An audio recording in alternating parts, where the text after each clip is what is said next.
Hey guys, it's Matt. Welcome back to the channel. Today we have a 2015 Audi RS5.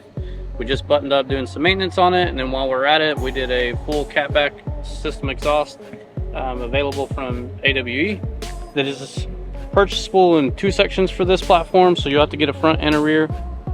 We will throw that in a link on this video, but without further ado, let's get some clips of this thing because that's what you guys want to hear.